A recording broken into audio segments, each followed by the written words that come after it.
Il y a près d'un siècle, le 8 juin 1912, le Vendémiaire sombre suite à un abordage avec un cuirassé français, le Saint-Louis, après un entraînement en mer.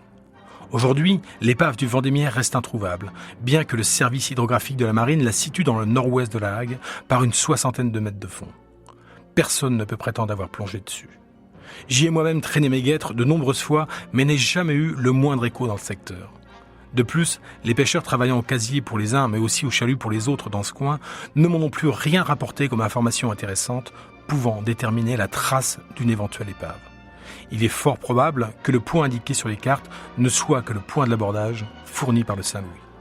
Et encore, ce point ne pouvait être qu'approximatif car à l'époque, aucun moyen de positionnement correct n'existait.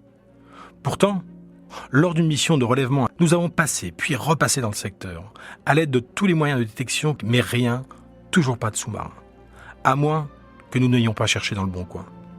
En effet, le choc initial a certainement coulé le Vendémiaire, mais peut-être que le courant a pu le faire dériver bien plus loin entre deux eaux. Et peut-être que la position fournie par le Saint-Louis n'était pas du tout exacte. En tout cas, dans le nord-est, nous avons eu un écho, jamais référencé jusqu'alors. Cet écho, d'une forme oblongue, ressemblerait bien à un sous-marin couché sur le flanc. Pas un U-boat dont la forme est plus caractéristique, non. Quelque chose de plus fin et plus long. Serait-ce le Vendémiaire ? Nous ne sommes pas près de le savoir, car il y a plus de 80 mètres de fond dans les eaux troubles, froides et agitées de la Manche.